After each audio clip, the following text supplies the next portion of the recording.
Hi air signs, Gemini, Libra and Aquarius, Ascendant, Sun, Moon, Venus, Rising, and those cross-watching, welcome to your Tarot Love Messages here. Today we're going to take a look at and see what's going on between you and your person during the no contact, no communication period.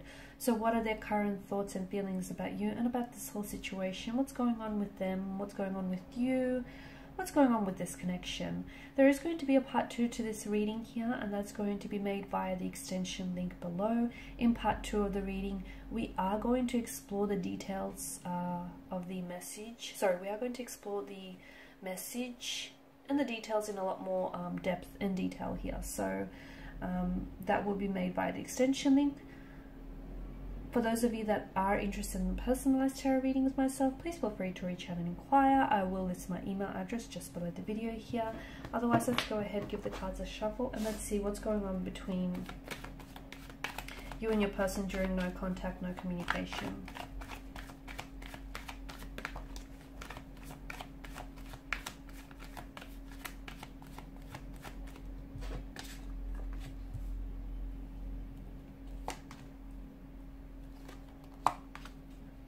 Interesting.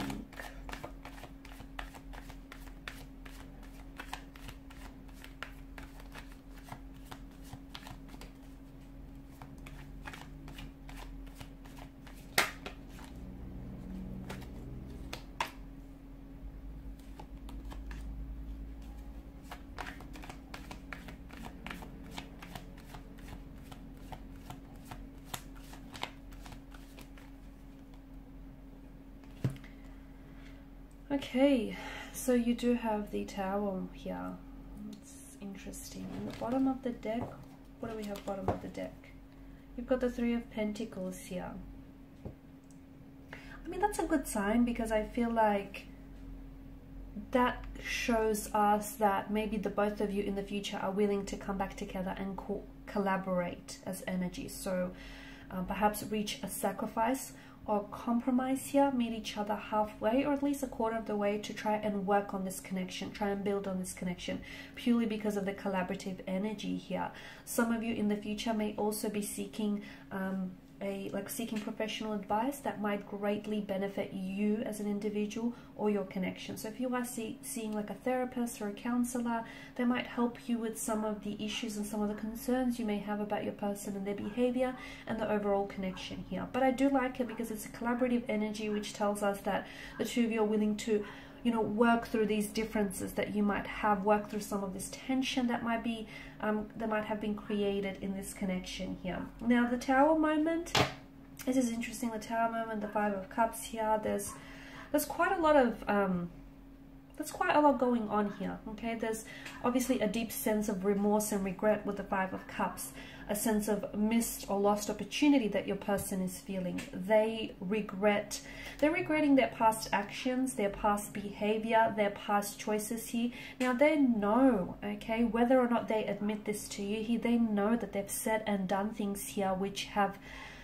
upset you a lot, which have left you very emotionally disappointed. They know they've let you down. Okay, they know that you deserve better too. They know that you deserve the best here, that you deserve the world, because they hold you in high regard as a Queen of Wands energy here.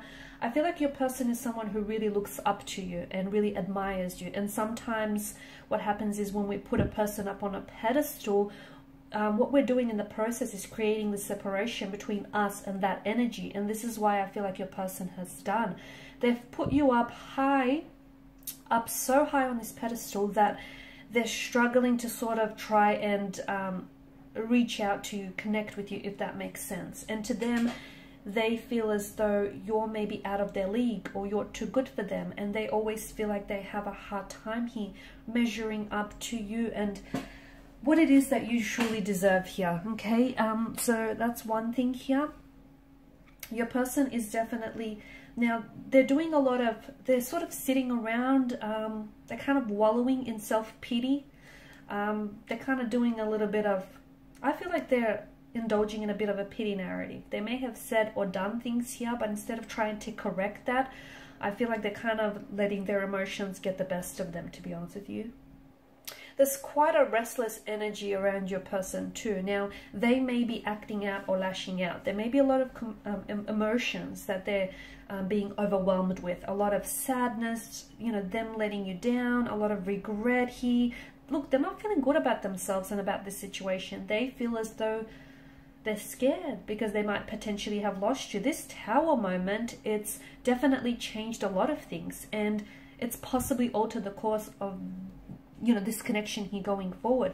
It's also brought a lot of things out into the surface, out into the light here. So it's exposed some things which have been concealed and kept in the hidden, okay? And it's suddenly brought certain things out. Like maybe you're seeing their true colors. Maybe they've hidden information from you, okay? Maybe they've have been dishonest or you know, disloyal here, or have kept lies from you. But it feels like something here has been exposed purely because of the Tower's energy and that lightning bolt. Because to me, that's lightning bolts of truth, and that's what strikes and hits the Tower. And all of a sudden, the Tower is built on this false narrative, okay, on this false structure. And the lightning bolts of truth here strike the Tower, and so it collapses, because the foundational structure is not a healthy one. It's not a sturdy one. Okay, the good thing about the Tower moment is that it does, you know, the Tower crumbles, but it does create a sense of space. So you can renovate this Tower, rebuild this connection here. So that's the good thing. The other good thing is something that was kept hidden in the dark has suddenly been brought into the light. So that might give you an opportunity to address whatever it is here. Gosh, okay, with your person's energy, I do feel like there's a bit of pride or a bit of ego here that has been damaged, or that has been hurt here. I feel like your person is very deeply regretful and very sorry. I feel like there's a lot of remorse on their energy here. If they're not communicating or not initiating any communication now, they will in the future. In part 2 of the reading, we'll explore into a little bit more detail when that might happen, what might they say here, okay? But there will be communication here. I mean, you know, you've got the sprouting wands here, which tells me that there's room in this connection to fix things. There's room in this connection to build on things, to work on things. Basically, to me, it feels like there's so much more room in this connection than what the two of you already have going on, okay? But yes, it will mean that the two of you will have to come together to compromise, okay? Compromise here to make this work. I do like the Ace of Pentacles, because to me it feels like when they do come back, they want a clean slate, or it's like them wanting a fresh start with you, a new beginning. And this, them coming back, their return, their reconnection, or their reconciliation, reunion with you feels a little bit more solid here, because it's like they could be gifting you something that might be a reflection of their commitment to you, and their commitment to working on themselves, and their commitment to this connection here. So they could be gifting you like with a promise ring, or with some sort of, it feels like it's some sort of small gift which might become very very important to you and very sentimental to you, because it will be a reflection here of their commitment to you in this connection here, and their commitment to want to work on themselves here.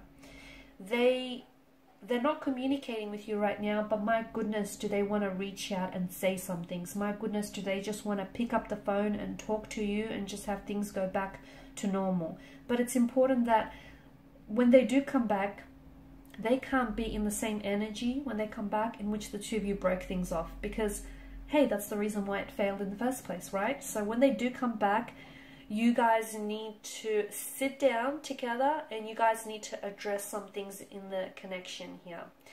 They're not feeling good about themselves. In fact, they've had better days. They're a bit of an emotional wreck.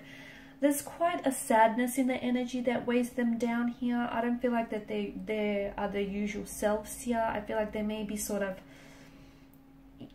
they could be sort of projecting,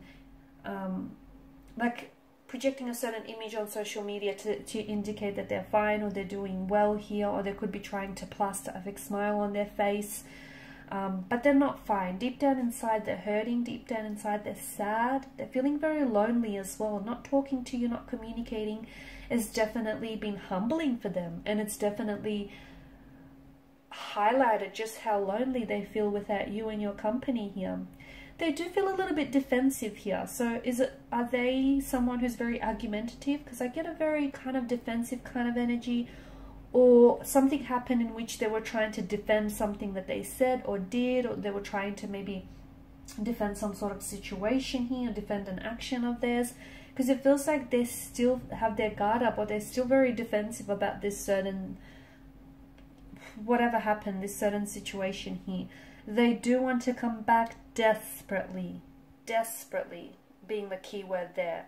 They want to pick up their phone and they just want to call you, and they just want to reach out to you. They feel as though you have other people, like other connecting energies around you, and they're scared that you might potentially drop them for another romantic suitor. They know that you're very attractive. They know that you're a catch. They do. And they're scared that this is their missed opportunity. And they're kicking themselves for it because it's something they said or something they did here. For some of you, there may have been a third-party situation that somehow got in the way of this connection here.